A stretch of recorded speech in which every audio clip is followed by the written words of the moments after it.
असं काय घडलं असेल, की उर्मिलेच्या कथा लिहिल्या गेल्या नाहीत आणि मग माझ्या लक्षात आलं, की उर्मिला एकटीच होती अयोध्येत, की जी त्या क्षणी तिथे ब होती. दशरथ बरोबर. जेव्हा वारले तेव्हा. तर असे मी सगळे रेफरन्सेस शोधत जेव्हा गेले ना, तेव्हा ती उर्मिला घडत गेली ती त्याच्यातनं.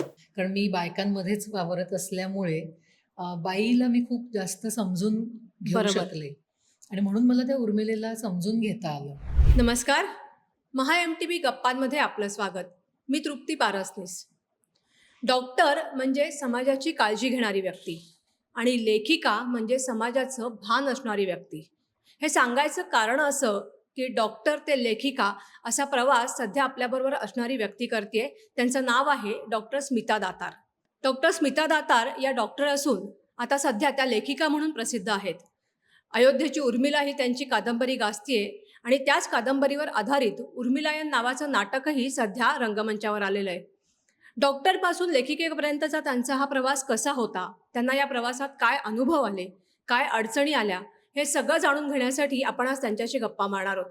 डॉक्टर स्मिता दातार, तुमचं महा एम-टी-व्ही गप्पांमध्ये मनापासून स्वागत आहे. धन्यवाद. डॉक्टर स्मिता दातार म्हणजे डॉक्टर, ज्या एक प्रॅक्टिशनर आहेत. डॉक्टर स्मिता दातार म्हणजे कॉस्मेटॉलॉजिस्ट, ज्या सगळ्यांना सुंदर करतात. मग डॉक्टर स्मिता दातार ह्या एक लेखिका कशा झाल्या? याची स्टोरी आहे ती पण एक रंजक आहे. म्हणजे लेखकाचीच एक कथा पण आहे. म्हणजे आपण म्हणतो ना जसं कथेला एक इन्साइडिंग इन्सिडेंट लागतो. बरोबर. तसं माझ्या बाबतीत घडलं. आम्ही एकांकिका बसवत होतो डॉक्टर्ससाठी आणि बरं. आम्हाला सगळ्यांना सामावून घेणारं असं एक स्क्रिप्ट मिळत नव्हतं. अच्छा. तर ते स्क्रिप्ट मी लिहिलं आणि त्याला पहिलं बक्षीस मिळालं ओह! राज्यस्तरीयवर. आणि तेव्हापासून माझ्या लेखनाची सुरुवात झाली. म्हणजे जनरली सुरुवात लोकांची होते काहीतरी कथा वगैरे लिहून मग बरोबर, दृश्य स्वरूपातल्या गोष्टी लिहिल्या बरोबर. जातात. माझं उलटं झालं. मी आधी एकांकिका लिहिली, हं. मग एक शॉर्ट फिल्म लिहिली, त्यालाही पहिलं बक्षीस मिळालं क्या बात है! आणि असं मग तो माझा प्रवास सुरू झाला आणि मी त्या एकांकिका स्पर्धांसाठी लिहीत गेले. दरवर्षी पहिलं बक्षीस मिळवत गेले आणि मग हळू हा प्रवास सुरू झाला. म्हणजे पूर्वीसुद्धा मी लिहीत होते, पण ते फारच इरेग्युलर होतं. पण तेव्हापासून जेव्हा हा जो मला ब्रेक मिळाला एक एकांकिका आणि शॉर्ट फिल्मचा, तेव्हापासून नित्यनियमाने मी लिहीत गेले. असं तेव्हा तो जर्नी सुरू झाला. बरं. मग लेखिका म्हणून प्रवास सुरू करताना तुम्हाला कुठल्या-कुठल्या विषयांवर लिहावं असा आधी तुम्ही विचार केला होतात आणि मग त्यातनं अयोध्येची उर्मिलापर्यंत तुम्ही कशा गेल्या आणि अयोध्येची उर्मिलाच का निवडलं? ह्याचं उत्तर खूप मोठं आहे, कारण मध्ये बरंच काही घडलंय. पहिलं म्हणजे लेखक ना आपली समाजातली स्पंदनं टिपत असतो बरोबर. आणि खरं तर असं म्हटलं जातं, की कादंबरी लिहिताना पण तो स्वतःची स्टोरीज आधी लिहितो त्याच्यामध्ये, असं म्हटलं जातं हं. गमतीने.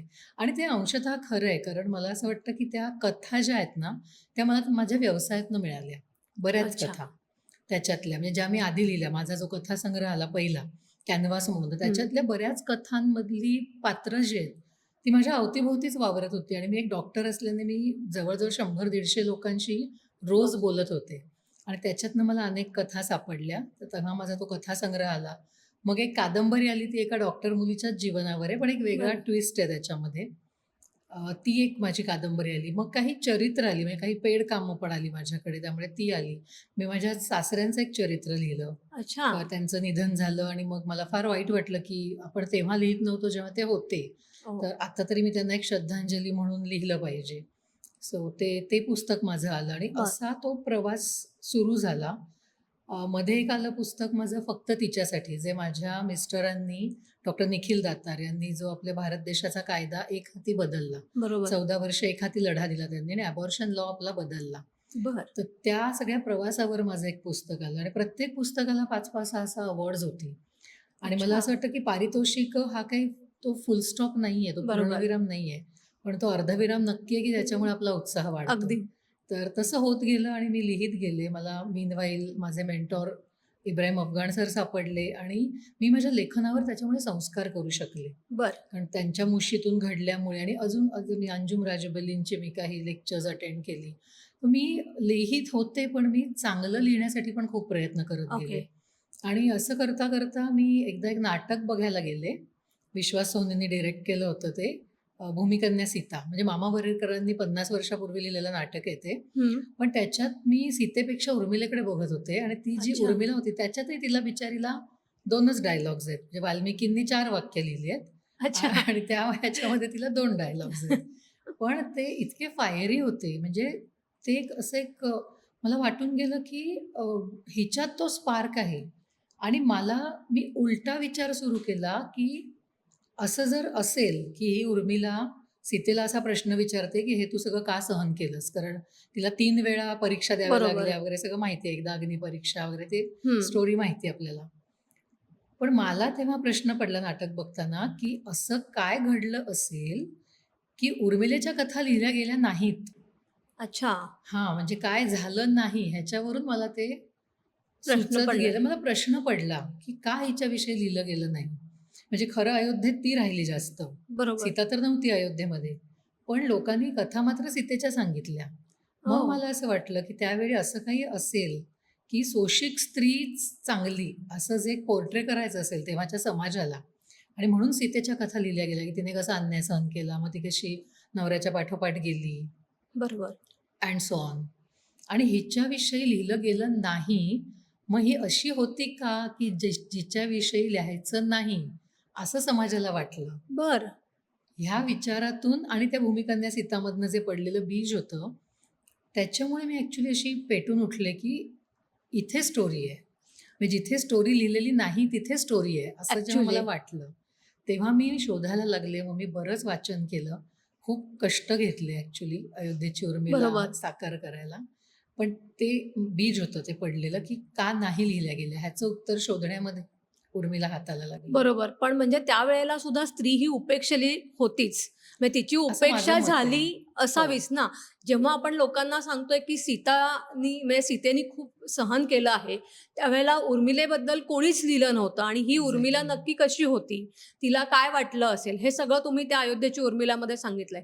मग ह्याच्यासाठी तुम्ही अभ्यासाची जी पद्धत निवडली किंवा उर्मिलेचा अभ्यास करण्यासाठी तुम्ही कशा पद्धतीनं तुमच्या विचाराची ठेवण ठेवलीत? कारण एक उर्मिलाचा विचार करताना अनेक पात्रांचाही विचार केला गेला पाहिजे होता. प्रचंड. म्हणजे पहिली गोष्ट म्हणजे मी 2.5-3 वर्ष फक्त अभ्यास केला. बरं. हां. तर कारण ती हातीच लागत नव्हती. कारण कोणी काही लिहिलंच नाही तिच्याविषयी. मी मैथिली शरण गुप्तांचं साकेत वाचलं. बरं. पण त्याच्यात मला असं वाटलं, की तिचं एक करुणामयी असंच एक विचार केलाय. थोडंसं त्यांनी म्हटलंय, की तिला राग आला असेल वगैरे. पण सगळेजण तिचं वर्णन एक करुणा, की तिला एक उपेक्षित स्त्री जिला नवरा सोडून हं, गेला हं. आणि एवढंच. पण बरं. माझ्या मनात आलं, की उर्मिला एक राजकन्या होती. ती पण जनक राजाची मुलगी. आणि जेव्हा मी सगळं वाचन करत गेले, तेव्हा जनक राजाच्या दरबारी तेव्हा याज्ञवल्क्य ऋषी हं. आणि असे गार्गी मैत्रेयी ज्या बरोबर. स्त्रिया आणि आता आपण एक संशोधनातनं असं सिद्ध झालंय, की हे सगळे ऋषीमुनी हे सायंटिस्ट होते. हं. संशोधक होते ते बेसिकली. काही काही जण शोध लावायचे, काही जण तत्त्वज्ञानाचा अभ्यास करायचे. पण हे सगळे अभ्यासक होते. मग तेव्हा बायका त्यांच्या ह्याच्यात होत्या म्हणजे मंत्रिमंडळावर आपण बरोबर. म्हणू शकू.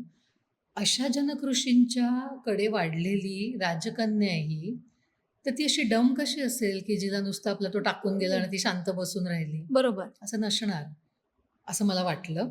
कारण मी प्रस्तावनेत म्हटलंय, की ही काल्पनिक कादंबरी आहे सत्यांवर आधारित. रामायण बरोबर. जर सत्य मानलं, तर त्याच्यावर आधारित आधारित आहे आहे. ती. पण उर्मिलेने काय केलं हे कोणालाच माहिती नाहीये आणि मग ती काल्पनिक घडलेली उर्मिला आहे. पण तिच्याविषयी वाटण्याचं हे कारण होतं, की तिच्यात तो स्पार्क असणार. ती राजकन्या आहे, जनक राजाची मुलगी आहे. जनक राजा स्वतः हे होते फिलॉसॉफर आपण म्हणू बरोबर. शकतो. कारण आपलं जी उपनिषदं वगैरे आहेत ना, त्याच्यात त्यांच्या चर्चा आहेत. ह्या सगळ्या म्हणजे हे मी जेव्हा अभ्यास केला, तेव्हा मी दासबोधाचाही अभ्यास केला. बरं. उपनिषदांचा म्हणजे अर्थात भाषांतरं, मी काही बरोबर. प्युअर संस्कृत नाही वाचलं, पण त्याची जी मला भाषांतरं, त्याच्यावरच्या टीका ज्या मला मिळाल्या, त्या सगळ्या मी वाचल्या आणि ह्याच्यामध्ये मला असं कळलं, की ते स्वतः फिलॉसॉफर होते. बरं. मग असा जो माणूस आहे आणि ज्याच्याकडे ह्या सीता आणि उर्मिला वाढल्या, त्या अशा तर नसणार, पण सीतेने सगळं सहन केलं, त्यामुळे तिला ग्लोरिफाय केलं गेलं आणि समाजाला बरोबर. एक सांगितलं गेलं, की "बाई गं, तू बाई आहेस ना, मग तू सीतेसारखंच वागलं पाहिजेस, सगळं सहन केलं पाहिजेस." बरोबर. आणि उर्मिलेने असं काहीतरी केलं असणार पंगा, की तिचं लिहिलं गेलं नाही नाही. आणि कुठेच तिचं नाव घेतलं गेलं नाही. अच्छा. आणि ते म्हणून मी तो म्हणजे बॅक रिसर्च आपण म्हणतो ना, की हे झालं नाही म्हणून काय-काय झालं असेल. बरोबर. मग त्याच्यात मला हे सापडत गेलं, की भारतात एकमेव लक्ष्मणाचं मंदिर आहे. एरवी आपण राम लक्ष्मण लक्ष्मण सीता बघतो, बघतो. ह्याच्यात फक्त लक्ष्मण आहे बर आणि तेही राजस्थानात आहे. म्हटलं तर हे काय कनेक्शन आहे. मग मला अजून एक असा रेफरन्स मिळाला, म्हणजे आपण एक जिक्सॉ पझल असतं ना, बरोबर अगदी ते असं मी जुळवत गेले, ते जिक्सॉ पझल जुळत गेलं. आणि मग मला एक असा रेफरन्स मिळाला की जेव्हा रामाने त्या समुद्राला तो विनंती करत होता ना, श्रीराम बरोबर विनंती करत होते की तू मागे हट, तर हम्म. मी श्रीलंकेपर्यंत आता रस्ता पोहोचू शकेल बनवतो. हम्म. आणि समुद्र हटायला तयार नव्हता आणि मग त्यांनी बाण सोडला तिथे. तर समुद्र घाबरला आणि तो म्हणाला मी माघार घेतो, मी मागे जातो, पण तुझा बाण परत परत घेतं. ते घे. म्हणाले हे अमोघ अस्त्र आहे, हे परत परत नाही घे जाणार, मला हम्म. वळवावं लागेल. म्हणून त्यांनी ते वळवलं समुद्राच्या विनंतीवरून आणि ते राजस्थानात जाऊन पडलं. अच्छा आणि तिकडे सगळं डेझर्टेड लँड झाली, म्हणजे सगळं सुकलं वाळवंट तिकडचं, ओके वाळवंट. आणि मग तिकडचे पशु पक्षी लोक त्याला विनंती करायला लागले की हे काय केलं रामा तुम्ही. मग राम म्हणाले की अम, बरोबर आहे की हे सगळं आता सुकलं, हे तर अमोघ अस्त्र आहे, मी काही नाही करू शकत, पण मी तुम्हाला असा वर देतो की इथे दूध दुभत्याची कधी कमी पडणार नाही.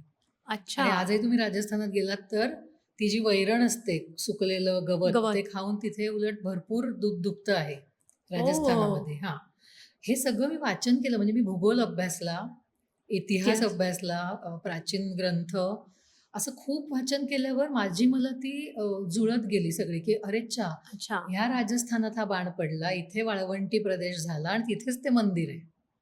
बर आणि तिथे एक हा होता लवणासूर नावाचा राक्षस होता, जो लोकांना त्रास द्यायचा. त्याचा निप्पात करायला लक्ष्मण आला होता. ओ सो मला ते क्लिक झालं की बरोबर आहे की ते तेव्हा त्याचं मंदिर बांधलं गेलं असणार की त्याने लवणासुरापासून सगळ्यांना वाचवलं. वाचवलं आणि हम्म. म्हणून त्याचं मंदिर बरोबर तिथे बांधलं गेलं. आणि तेव्हा ते मला क्लिक झालं. मग कादंबरी जर वाचली असेल कोणी तर माहिती आहे की त्याच्यात एक वर्तमान काळ पण आहे बरोबर कादंबरीमध्ये. आणि हो मला ती पुरातत्व संशोधक नंदिनी आली आणि ओ नंदिनी त्या मंदिराचा शोध घेता घेता तिला हा उर्मिलेचा शोध लागतो. ओ अशी ती कथा आहे. कथा आणि मी अर्थात ही आता माझी कल्पनाशक्ती आहे की हम्म. लक्ष्मणाबरोबर उर्मिलाही तिथे आली होती, पण बर तेव्हा बायकांची नावं कोणी लिहित नव्हते. हम्म. उर्मिलेचं तर नाहीच नाही. बरोबर आणि म्हणून मग तिथून माझी ती कादंबरी सुरू होते की तिथे उर्मिलेला ती उर्मिला बोलायला लागते, ती ज्या काही काय स्वरूपातली तरी अच्छा ती कादंबरीत. मी सगळी कादंबरी फोडत नाही, कारण मला असं वाटतं ती अजून वाचकांनी वाचली वाचावी. पाहिजे तर पण मग ह्याच्या असं. वेळेला जेव्हा तुम्ही अभ्यास केला कारण आता तुम्ही म्हणाल इतिहास केला हो, भूगोल केला हो. प्राचीन खंड केले जॉग्राफी झालीच त्याच्यामध्ये पूर्ण भौमितिक सगळी रचना तुम्ही त्याच्यामध्ये अवलंबित की ज्या पद्धतीनं कुठपासून कुठपर्यंतचा हो. प्रवास आहे मग हे करत असताना तुम्हाला प्रॉब्लेम्स कुठे आले त्या अडचणी कारण की हे सगळं अवेलेबल होणं खूप कठीण आहे खूप एक आणि दुसरी गोष्ट ह्याला परत सारासार विचार केला तर ह्याला कुठेतरी एक शिक्कामोर्तब पाहिजे की हे खरं आहे हो. तर ह्या सगळ्या अडचणी तुम्ही कशा सॉल्व्ह केल्या तर मी म्हणजे तर मी पुरातत्वशास्त्र म्हटलंच, त्याचा मी एक अभ्यास केला पुरातत्वशास्त्राचा आणि रामायणाचाही केला अर्थात. कारण मला रामायणातल्या अशा गोष्टी हव्या होत्या की कुठेतरी उर्मिला आहे रामायणात, ती अशी गायब नाही होणार ना. पण नुसती रामायणामध्ये उर्मिलेचा अगदी थोडा हो, तिचं अगदी तिचे म्हणजे आपण संदर्भ अक्षरशः तुम्हाला तिथे अगदी थोडा अगदी मिळतो 4 वाक्य आहेत. पण मी हे इमॅजिन केलं की जेव्हा दशरथांचं निधन होतं तेव्हा हे लोकं तर नसतात. राम, लक्ष्मण, सीता तर बरोबर वनवासात गेलेले आहेत. तेव्हा भरत आणि शत्रुघ्न तर आजोळी गेलेले असतात. हे लिहिलेलं आहे आपल्या रामायणात. ते कैकई देशात गेलेले असतात त्यांना आजोबांना बघायला. आणि तेव्हापासून उर्मिला तिथे आहे, म्हणजे उर्मिलेची मॅक्झिमम इंटरॅक्शन आहे तिकडे. अच्छा आहे म्हणजे लिहिली गेली नाहीये ती. पण पण ती तिथे असणार आहे तीच एकटी आहे आणि तिच्याबरोबर 3 सासवा आहेत. हा बरोबर? आपल्याला एक सासू सगळ्यांना ज्यावेळेस भारी भारी पडते. वाटते तिथे तिला 3 आहे सासू आहेत आणि ज्या बरोबर राजस्त्री आहेत. तर अगदी मग हे काय झालं असेल? इथून जो माझा विचार चालू झाला आणि त्या 3 सासूंना, बरं त्यातली एक कैकेयी आहे, जिच्यावर ऑलरेडी आरोप आहेत दशरथांना, कारण तिने हिनेच सगळं रामायण हिच्यामुळे रचवलंय मग वारले ते. हिनेच बरोबर रामाला पाठवलं वनवासात. अगदी त्यामुळे ती तर बॅड बुक्समध्ये आहे. मग बरोबर अशा बरं तिला कोणी घराबाहेर नाही काढलेली, कैकेयी तिथेच आहे. मंथरा तिथेच आहे. मग उर्मिलेने काय काय केलं असेल, अशी माझं तो सगळा बरोबर प्रवास सुरू झाला. आणि मग ते सगळं आणि मी बरंच ह्याचा अभ्यास केला. म्हणजे रामायणात वाल्मिकींनी जी आपली आकाश वर्णन केलंय, हम्म. ते आत्ता सिद्ध झालंय की तेव्हा खरंच तशी ग्रहस्थिती होती. बर आणि म्हणून त्याचा कालनिर्णय झाला, म्हणजे काळ कुठला होता रामायणाचा. अच्छा निलेशोकांचे वगैरे मी आता तर खूप सध्या तर ते फारच प्रसिद्ध झाले. तर निलेशोकांचे मी अनेक व्हिडिओज बघितले, त्यांचा अभ्यास केला. नंतर डॉक्टर प.वी. वर्तक डॉक्टर हम्म. पवी वर्तकांनी ह्याचा कालनिर्णय जो करणं आहे बरोबर आणि सगळा त्यांनी भूगोलाचा अभ्यास केलाय. म्हणजे हे सगळं तर लोक सिद्ध करतायत की बरोबर पाताळ देश म्हणजे मेक्सिको, अमेरिका, मेक्सिको ह्याला पाताळ देश म्हटलेलं आहे. तिथपर्यंत आपली विमानं जात होती. पण विमान फक्त रावणाकडे आणि कुबेराकडेच होतं. म्हणजे कुबेराचं रावणाने चोरलं चोरलं होतं. होतं.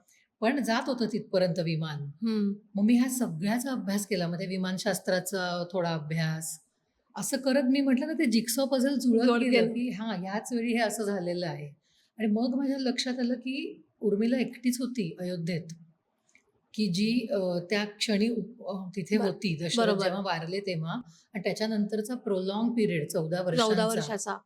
तेव्हा ह्याची काय-काय इंटरॅक्शन झाली असेल. मग मी तो खूप डीपमध्ये जाऊन तेव्हाचं कसं जीवन असेल ह्याचा सगळ्याचा रामायणावरनं अभ्यास. मैथिलीमध्ये, कारण मैथिलीत ह्या सगळ्या जन्माला ज- आल्या आणि लग्न झाली. बरोबर अयोध्येत ह्या सगळ्या राहिल्या. बरोबर. त्यामुळे मी मैथिली भाषेचा, अयोध्येतल्या भाषेचा खूप नाही, पण थोडा अभ्यास केला. कारण मला त्यांची ती गाणी-बिणी मी अभ्यासली बर आणि त्यांच्या गाण्यांमध्ये सुद्धा रामाला वाईट म्हटलेलं आहे मध्ये-मध्ये. बर जसं आपल्या ओव्यांमध्ये आहे, की आपली पण एक ओवी आहे, की राम म्हणू राम नाही सीतेच्या तोलाचा, हिरकणी सीतामाई राम हलक्या कानाचा. बर म्हणजे असं त्या मैथिली बायकांनी सुद्धा, कारण त्या मैथिली हे माहेर आहे या सगळ्यांचं. बरोबर त्यांनी सुद्धा हे असं म्हटलेलं आहे, की आमच्या मुलींवर अन्याय झाला. बर तर असे मी सगळे रेफरन्सेस शोधत जेव्हा गेले ना, तेव्हा ती उर्मिला घडत गेली ती त्याच्यातनं, की लग्न बरोबर कशी झाली असतील, मग तेव्हाच्या प्रथा काय होत्या. म्हणजे बारीक-बारीक म्हणजे अभ्यास सांगू का, म्हणजे मी दागिन्यांचा पण अभ्यास केला. प्राचीन अच्छा दागिने काय होते त्यावेळी बर आणि ते पुस्तकात आलेले आहेत आणि मला बऱ्याच जणांनी त्याची शाबासकी दिली, की हा म्हणजे आम्हाला चित्रपट बघतोय खरा असं वाटलं, जाणवत आहे. की ते बरोबर आहे. ती काय दागिने घालेल, बरं घालेल का नाही घालणार, दुःखात असेल ते तेव्हा तर नाही आहे खरं. घालणार, मग काय घालेल, अच्छा तिचं पोश्चर काय असेल, तिचं म्हणजे ती कशी वागेल. त्या 14 वर्षात ती आणि त्या 3 सासवा आणि शत्रुघ्न आणि तिच्या त्या 2 बहिणी, बरोबर एवढेच लोक आहेत लोक आहेत. तिथे. तर मग ही प्रत्येकीशी कशी इंटरॅक्शन करेल. कैकेयीला तिने माफ केलं असेल का नसेल केलं. ओ एक आई म्हणून तिने तिला समजून घेतलं असेल का. तर त्यामुळे मला प्रत्येक कॅरेक्टर बिल्डिंग करत गेले मी. आणि कॅरेक्टर बिल्डिंग म्हणजे आम्हाला लेखनतंत्रात शिकवतात, की प्रत्येक कॅरेक्टरला तुम्हाला प्रश्न विचारायचे असतात आणि त्याच्यातनं कॅरेक्टर फॉर्म होतं. बरोबर आहे. ते प्रश्न असतात साधारण 80 ते 100 असतात. मी उर्मिलेला 300 प्रश्न विचारले त्या बाप रे कॅरेक्टरला. म्हणजे मला इतकं ते मायन्यूट हवं होतं, की ती ती कशी वागेल, ती काय करेल, तिचा विरह म्हणजे कसा असेल. तेव्हा तर काही ईमेल नव्हते, पत्र नव्हती, नव्हते. WhatsApp नव्हतं. मग तो कसा अ, असेल तिचा विरह. बरोबर बरं, विरहात सायकॉलॉजिकल काय झालं असेल. मी मानसशास्त्राचा अभ्यास केला, की त्या माणसाला, बाप कारण रे आपण हे सगळं अनुभवलेलंच नाहीये ना नाहीये. तृप्ती. आपलं आयुष्य इतकं वेगळं अगदी गेलंय. साधं आहे. किंवा आता एक स्त्रीला काहीतरी स्थान आहे, मिळतं आपल्याला सगळं. पण जेव्हा नवरा सोडून जातो, म्हणजे मी एक असं वाक्य लिहिलंय कादंबरीत, की सुमित्रा राणी तिला समजावत असते, हम्म. लक्ष्मणाची आई, की "अगं, लढायला गेलेले सैनिक असतात, त्यांच्या बायका नाही का राहतात बरोबर विरहात, मग एवढं काय दुःख करतेस तू?" तर ती तिला उत्तर देते, की "मा, ते लढायला गेलेले असतात. माझा नवरा मला सोडून गेलाय." हा हा जो जो फरक फरक आहे, आहे. हा फरक मला खूप महत्त्वाचा वाटला. तो तिला सन्मानाने सांगून तिने अगदी ताटली तेव्हा आरती ओवाळली असता नाही सगळं तो गेलेलं आहे. गेलेला आहे. तो तिला बरोबर न सांगता गेलाय. तिचा कुठेतरी अपमान करून गेलाय. बरोबर. म्हणजे आजही जिकडे आपण स्त्रियांना स्त्रिया पुरुषांच्या खांद्याला खांदा लावून काम करतात असं म्हणतानाही एक भाग असा आहे, की जिकडे स्त्रिया उपेक्षिलेल्या आहेतच. त्यांना अजूनही येस. समाजाकडनं ते भोगावं लागतं. ते त्या काळी उर्मिलेनी तेव्हा भोगलंय. तेव्हा भोगलंय आणि ते तिने. आपण आत्ता फक्त वाचतोय. म्हणजे मला तुम्ही हे सांगताय तर माझ्या डोळ्यासमोर उर्मिला आत्ता खरोखर उभी राहिली आहे. हां. मग हे करत असताना म्हणजे मी आणखीन एक असं आहे, की डॉक्टरी पेशाचा आणि लिखाणाचा एक तिथे कुठेतरी तुम्हाला खूप अनुभव आला असेल, की जेव्हा तुम्ही एका पेशंटशी बोलता, तेव्हा तुम्ही त्याच्या बाय हार्ट थ्रू तुम्ही त्याला प्रश्न विचारता, की "बाबा तुला काय झालंय?" तिथपासनं की "तू आता कसा बरा होशील?" तर तू सायकॉलॉजिकल तो विचार कर. हो. औषधं तर घेच. मग हे करत असताना तुम्ही ह्याचा वापर अयोध्येच्या उर्मिलेमध्ये कशा पद्धतीनं केलाय? म्हणजे तिथे तुम्ही उर्मिलेला हे प्रश्न विचारताना तिला तो पूर्ण हे केलंय का? कॅरेक्टर तिथे बिल्ड केलंय का? खूपच मला उपयोग झाला. कारण आमचं मॅटर्निटी होम आहे, गायनेकॉलॉजीचं हॉस्पिटल बरोबर. आहे. त्यामुळे बायकाच येतात आमच्याकडे चा बरोबर आहे. मॅक्सिमम. आणि नवरे पण येतात त्यांचे त्यांच्याबरोबर आणि तो माझा एक अभ्यास चालूच असतो पॅरलल, की ह्यांना काय वाटतं किंवा कसं त्या बायका बरोबर. कशातनं जातात किंवा एका स्त्रीला काय-काय दुःख असतात. म्हणजे अगदी जेव्हा तिचं कधी गर्भाशय काढण्याचं ऑपरेशन होतं, तेव्हा नवरा आणि तिची काय इंटरॅक्शन असते. इथपासून माझा तो एक पॅरलल आपण म्हणतो ना, back of the backward mind mind अभ्यास झाला असेल. मला त्याचा खूप फायदा झाला. कारण मी बायकांमध्येच वावरत असल्यामुळे बाईला मी खूप जास्त समजून घेऊ बरोबर, शकले आणि म्हणून मला त्या उर्मिलेला समजून घेता आलं. बरोबर. पण मला एक हल्लीचं एक जे चित्र दाखवतात ना स्त्रियांचं खास करून, की हातात सिगारेट घेतली, दारू घेतली, 4 बॉयफ्रेंड केले, की आम्ही मुक्त झालो. बरोबर, पण असं उर्मिला नाही केलेलं. म्हणजे काळ वेगळा होता आय अग्री. पण उर्मिलेने तिच्या जबाबदाऱ्या टाळल्या नाहीयेत. तिने बरोबर, हडसून-खडसून प्रश्न विचारलेत, नवऱ्याला विचारलेत, श्रीरामांना विचारलेत. सगळ्यांना ती प्रश्न विचारते, की मला असं का केलंत? बरोबर. कारण का ह्याच्यात सोडून तिचा काहीच गेलास? दोष नाहीये. हां. पण म्हणून ती सगळं टाकून निघून नाही गेली आहे. तिने सीतेच्याही मुलांची जबाबदारी घेतली आहे. स्वतःच्या मुलांबरोबर. बरोबर. तिने आणि मी काही जण मला विचारतात, की मग उर्मिलायन हे नावच तुम्ही कादंबरीला का नव्हतं दिलं? तर म्हटलं नाही मला हे दाखवायचंय त्याच्यात, की ती अयोध्येसाठी जगली आहे. बरोबर. कारण लक्ष्मण तिला सांगून जातो, की तुला इथेच राहायचंय. तर ती म्हणते, "नाही मलाही यायचंय. सीता जशी तुमच्याबरोबर जातीये, मलाही यायचंय तुमच्याबरोबर." तर तो म्हणतो, "मग अयोध्येला कोण बघणार? बरोबर घरातल्यांना आहे. कोण बघणार?" आणि ती म्हणते, "ठीक आहे, तुझं असंच म्हणणं आहे ना, की मी अयोध्येला बघायचंय, मग मी थांबते." आणि म्हणून ती अयोध्येला कायम जपत गेली.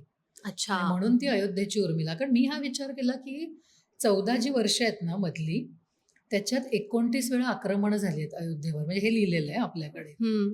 ती 29 आक्रमणं जी झाली त्याच्यासाठी शत्रुघ्न गेला लढायला. बरं. आता माझ्या काल्पनिक ह्याच्यात अयोध्याच्या म्हणजे त्या लढायांना 1-2 लढायांना उर्मिला पण गेली आहे. पण जर इतकी आक्रमणं होत होती, तर तो अस्थिर काळ असायला हवा ना. बरोबर. आणि मग तेव्हा तिचं काय-काय सगळं ती अशी गप्प बसून राहील का? तिच्यातली ती राजस्त्री, ती फायर कुठेतरी येईल ना बाहेर. जो बरोबर तिने आहे. तत्त्वज्ञानाचा अभ्यास केलाय वडिलांकडे असताना. तो सगळा कुठेतरी येईल. ती काहीतरी घडी बसवायचा प्रयत्न करेल. 14 वर्ष अयोध्येवर आक्रमणं होतायत म्हणजे ही राजस्त्री गप्प बसेल का नुसतीच? कारण तिला ते राज्य स्वतःचं शेवटी वाचवायचं तर आहेच ना. उद्या हां. समजा लक्ष्मण आणि श्रीराम, सीता गेल्यानंतर माझ्यावरची जबाबदारी मी पार पाडली नाही हाही शिक्का तिच्यावर बसला असता. तर तेही एक्झॅक्टली तिने आणि केलं होतं. त्याच्यामुळे ती उर्मिला मी अशी मुळू-मुळू रडणारी नाही दाखवलेली. हं. कारण मला सायकॉलॉजीच्या अभ्यासात सुद्धा असं वाटतं, की स्त्रीमध्ये खूप शक्ती असते आणि असं मुळू-मुळू रडणाऱ्या खूप कमी असतात. ॲक्चुअली स्त्रिया फाईट करतात. म्हणजे आम्ही आमच्या वैद्यकीय क्षेत्रातही म्हणतो, की जेव्हा असं बायकांचं अबॉर्शनच्या स्टेजमध्ये असतात ना, ब्लीडिंग होतंय, मग आता हा बरोबर. गर्भ वाचेल का नाही? तर तो फिमेल गर्भ असतो ना, तो तो वाचतो. म्हणजे अच्छा. ती स्त्री ही त्या गर्भातच इतकी चिवट असते, चिंगसते. की तो जो स्त्री गर्भ असतो ना, त्या बाईची बरोबर ती प्रेग्नन्सी वाचते. असा एक आमचा अच्छा. अभ्यास आणि सिद्ध पण दिसेल झालंय, झालं. की बरोबर. मेल फिटस हे फॉर हे असतात. ते अबॉर्ट होतात आणि फिमेल फिटस हे बरोबर. चांगले ते stand up for themselves. So म्हणजे पहिल्यापासून स्त्री सक्षम आहे हे ते स्त्री पोटात सक्षम आहे असल्यापासूनच ते आणि करते. हेच मला दाखवायचं होतं, की ती आणि तिच्यावर अजून एक ॲलिगेशन असं आहे ना उर्मिलेवर, की ती 14 वर्ष झोपली. लक्ष्मणाच्या वाटणीचं. म्हटलं असं कोण झोपेल 14 वर्ष? जिच्याकडे 3 सासवा आहेत, एक अस्थिर राज्यात ती राहतीये. त्या महालात दुसरं कोणी नाहीये. ह्या सगळ्या बायका-बायका आहेत आणि तो एक शत्रुघ्न आहे, जो सारखा लढायला जातोय. तर ही झोपून राहील का 14 वर्ष? आपल्याला 1 तास नाही झोपता येत घरी. आपण मनात आणलं आज जरा आराम करूया. जबाबदाऱ्या इतक्या बरोबर असतात, आहे, की की आपण आपण झोपू झोपू शकत शकत नाही. नाही. बरोबर आहे. तर ही कशी झोपेल? आणि म्हणून मला ती गृहीतकच खोडून काढायची होती, की असं नसणार झालेलं. बरोबर. त्याने जी काही लक्ष्मण जागा होता ना रामाचं आणि सीतेचं बरोबर. संरक्षण करायला त्या वनामध्ये. पण तो योगसामर्थ्याने पण जागे राहू शकतात लोकं. आता आपले पॉलिटिकल लीडर्स आहेत. मोदीजी 3 तास झोपतात. मग लक्ष्मणाला शक्य आहे की बरोबर योगसामर्थ्याने आहे. न झोपणं. बरोबर आहे. त्यामुळे हे सहजच शक्य आहे. अगदी. पण उर्मिला 14 वर्ष झोपली हे मला पटेच ना. आणि शक्यच नाही हां म्हणजे. आणि म्हणून मी ती माझी उर्मिला ही अशी डॅशिंग, फायरी अशी ती बरोबर. दाखवली आहे. पण मी एकाकडे हेही म्हणजे एक सटल त्याच्यात संदेश आहे, की तिने तिच्या जबाबदाऱ्या टाळलेल्या नाहीयेत. कारण तिच्या जबाबदाऱ्या त्यांनी पार तिने पाडलेल्या पार आहेत. पाडल्या आणि ह्याला सुद्धा एक सायंटिफिक रिझन आहे माझ्याकडे, माझ्यापुरतं, की स्त्रीमध्ये एक असं रसायन आहे, म्हणजे निसर्गाने हे बदल का केले स्त्री आणि पुरुषात? म्हणजे स्त्रीलाही तो पुरुषासारखा बनवू शकत होता ना किंवा पुरुषाला एक गर्भाशय देऊ शकत होता. मग का नाही दिलं? ह्याचं कारणच असं आहे, की स्त्रीचे हॉर्मोन्स वेगळे आहेत आणि ते खूप केअरिंग आहेत. They are very gentle and caring hormones estrogen बरोबर. And progesterone. मग ते उर्मिलेत पण होतंच ना. बरोबर आहे. म्हणून तिने ती सगळ्यांची काळजी घेतली आणि तिने तिची जबाबदारी टाळलेली नाहीये. अगदी. आणि मला असंच वाटतं, की स्त्रीने हक्क मागा, भांडा, पण म्हणजे संसार म्हणजे त्या मुलांना टाकून निघून जायचं, मग ती मुलं बिचारी अनाथ झाली, हे असं नाही व्हायला पाहिजे. ॲट द सेम टाईम पुरुषाला आपल्याला म्हणजे चांगला घडवायचं आहे आणि उर्मिला ते करते. बरोबर. कादंबरीतली उर्मिला जी आहे ती लव, कुशन ते बाकी जे सगळेजण असतात, त्यांना ती तसं घडवते. बरोबर. कारण हे सगळेजण शरयू समर्पण होतात. बरोबर. उर्मिला गेलेली नाहीये त्यांच्याबरोबर शरयू समर्पण व्हायला. पण ती तर मागे थांबते, अयोध्येची घडी घडी बसवते बसवते. आणि त्या 8ही जणांना ती स्त्रियांचा आदर करायला शिकवते. आणि अयोध्येतल्या पुरुषांनाही ते ती शिकवते, की स्त्रीचा आदर केला पाहिजे. बरोबर आहे. मग आता तुम्ही अयोध्येची उर्मिला याच्यावरती स्त्रीचं सक्षमता किंवा स्त्रीचं खंबीरपणा हा तुम्ही तिथे दाखवलात. म्हणजे मला सांगायला की आपण आज नवरात्रीच्या मध्ये स्त्रीचं सक्षमता आणि ह्याच्यावरती बोलतो आहोत. आज म्हणजे नवरात्र हे आपण म्हणतो की दुर्गा तिथे आपल्याबरोबर अवतरते. तिथे असताना आपण आज अयोध्येची उर्मिला हे करतोय. मला सांगा की आत्ता फक्त झालं. तिच्यासाठी जी हो. कादंबरी आहे ह्याच्यामध्येही स्त्रिया आणि त्यांचं सक्षमता तिथे हो. तुम्ही दाखवले. तर ह्या कादंबरीचं नक्की मूळ रूप काय आहे आणि ह्याचं स्वरूप काय आहे या कादंबरीचं? फक्त तिच्यासाठीचा ना, फक्त तिच्यासाठीमध्ये हाच तो जो डॉक्टर निखिल दत्तारांनी लढा दिला बरोबर. अबॉर्शन लॉ हं, जर्नीवर. हं. आणि ते त्या स्त्रियांसाठी लढले. बरोबर. आणि अबॉर्शन लॉ आपला आधी होता, की 20 आठवड्यापर्यंत तुम्ही गर्भपात करू शकते स्त्री. बरं. भारतीय कायदा असा हं. होता. पण ते सुद्धा अनेक परमिशन्स घेऊन, अनेक डॉक्टर्सच्या परमिशन्स घेऊन असं ती करू शकते. पण काय झालं, की ह्या होत्या आता बलात्कार पीडिता. आता बलात्कार होतो तेव्हा आधी त्या गप्प बसतात. मग जर तो गर्भ राहिला तर त्या उशिराच सांगतात. तोपर्यंत 20 आठवडे होऊन गेलेले असतात. किंवा लहान बालिका ज्यांच्यावर अत्याचार होतो किंवा काही ॲबनॉर्मल मुलं, की जे मूल बरोबर. जन्माला आल्यावर जाणार आहे, वारणार आहे, त्याच्या हृदयात प्रॉब्लेम आहे, त्याच्या मेंदूत प्रॉब्लेम आहे, हे माहिती असतं पालकांना. आणि ते एक 4 वर्ष, 5 वर्ष, 9 वर्ष जगतं आणि ते मूल मरतं. तर ह्या ज्या सगळी व्यंग असतात, ती आता सोनोग्राफीत दिसायला लागली आहेत ना. अगदी सोनोग्राफी बरोबर. टेक्निक ॲडव्हान्स झालंय, एम-आर-आय आलाय. बरोबर. पण मग तुमचं कायदा जुना आणि तंत्रज्ञान नवं. नवीन. हं.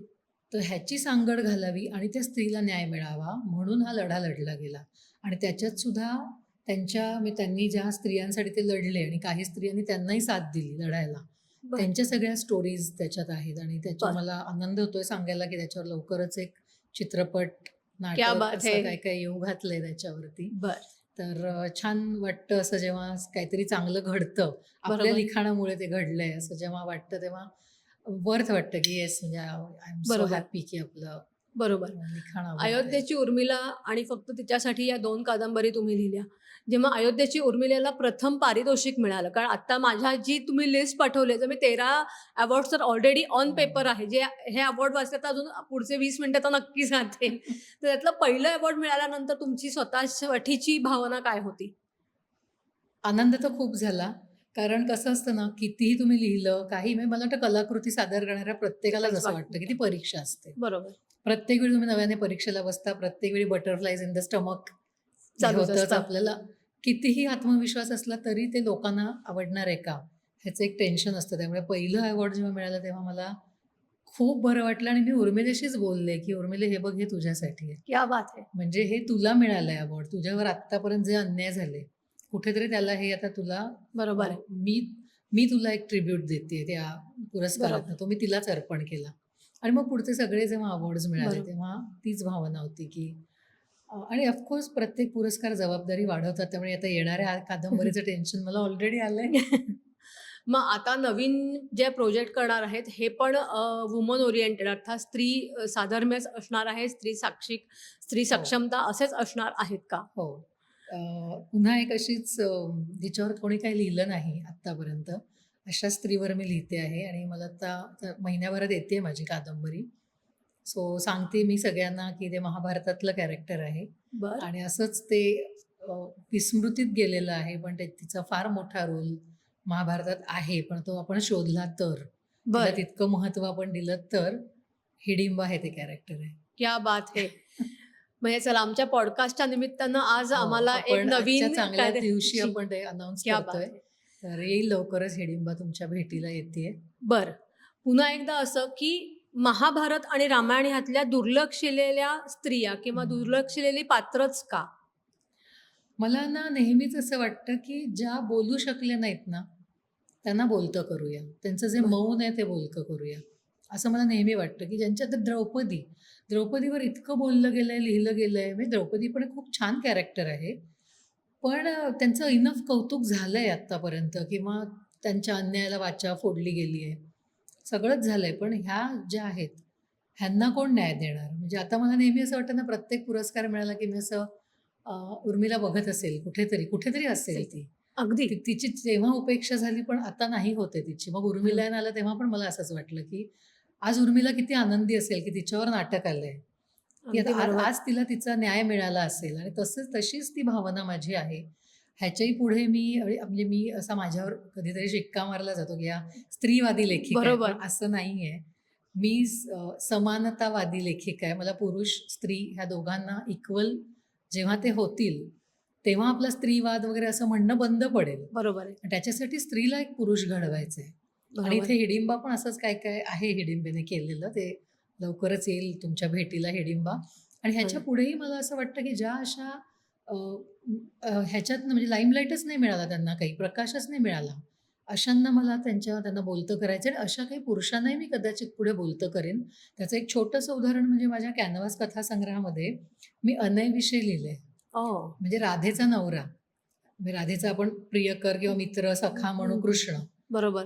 कृष्णाविषयी तर सगळ्यांनाच माहिती आहे. पण अनयने काय केलं? त्याला कशा-कशातनं जावं लागलं ह्याची एक छोटीशी गोष्ट आहे त्यात, माझी राधा. बरं. तर ती अच्छा. पण नक्की वाचा सगळ्यांनी. तर ते त्याच्यात मी पुरुषाविषयी लिहिलंय. त्याच कथासंग्रहात अजून 2 गोष्टी आहेत, की ज्या पुरुषांच्या अँगलमधनं लिहिल्या आहेत. त्यामुळे बरं. असं काही नाहीये, की मी फक्त स्त्रियांविषयी लिहिणार आहे. पण हां, ह्या ज्या अगदी उपेक्षित जी कॅरेक्टर्स राहिली त्यांच्याविषयी मला नक्कीच आवडेल लिहायला. बरोबर आहे.